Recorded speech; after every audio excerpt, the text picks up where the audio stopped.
महाराष्ट्र आणि आता बातमीपत्राला सुरुवात करतोय। पश्चिम रेल्वे दादर स्थानकावर अफरातफरी झाल्याचं पाहावयास मिळतं। लोकल अडकल्याने प्रवासी चिंतेत, तर अचानक आरडाओरडा झाल्यावर महिला प्रवाशांच्या फलाटावर उड्या।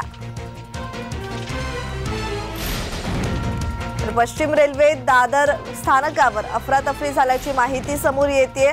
लोकल अडकल्याने प्रवासी चिंतेत होते, तर अचानक आरडाओरडा झाल्यावर महिला प्रवाशांनी फलाटावर उड्या मारल्या।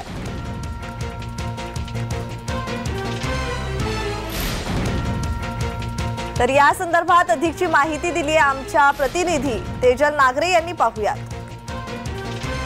पश्चिम रेल्वेच्या दादर स्थानकावर एक अत्यंत खळबळजनक घटना घडली। बोरीची गाडी दादर स्थानकावर उभी होती। अनेक स्त्रिया दादर स्थानकावरनं ट्रेनमध्ये चढल्या, मात्र बराच वेळ ट्रेन उभी होती। स्त्रियांना कळत नव्हतं नक्की काय झालंय आणि अचानक बॉम्ब गाडीमध्ये बॉम्ब असल्याची आणि गर्दीमध्ये अत्यंत चेंगराचेंगरी होत सर्व स्त्रिया खाली उतरायला लागल्या। खाली उतरत असताना अनेक स्त्रिया पडल्या, त्यांच्याबरोबर लहान मुलं होती। महत्त्वाचं म्हणजे आज एअर शो होता आणि या एअर शो मध्ये बोरिवलीकडे जाणाऱ्या ट्रेनमध्ये मोठ्या प्रमाणात गर्दी होती, अनेक लहान मुलं होती। मात्र एक छोटीशी अफवा पसरल्यामुळे याचा मोठा परिणाम दादर स्थानकावर बघायला मिळाला।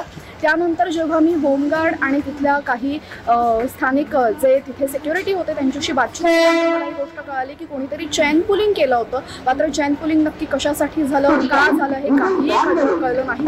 आणि चेन पुलिंग आणि बराच वेळ गाडी उभी राहिल्यामुळे अशा दोन गोष्टी समजण्यात अशा प्रकारची अफवा पसरली, त्याचा मोठा परिणाम आपण वाहतुकीवर झालेला बघितलं। मात्र लगेच थोड्या वेळाने तिथे होमगार्ड म्हणा किंवा सिक्युरिटी म्हणा ते सगळे समोर आले। त्यानंतर त्यांनी तिथे जी गर्दी झाली होती त्याची बांगाबांग केली, स्त्रियांना शांत केलं आणि त्यानंतर पुन्हा 10 मिनिटांनी ट्रेन बोरिवलीच्या वाटेने पुन्हा गेली।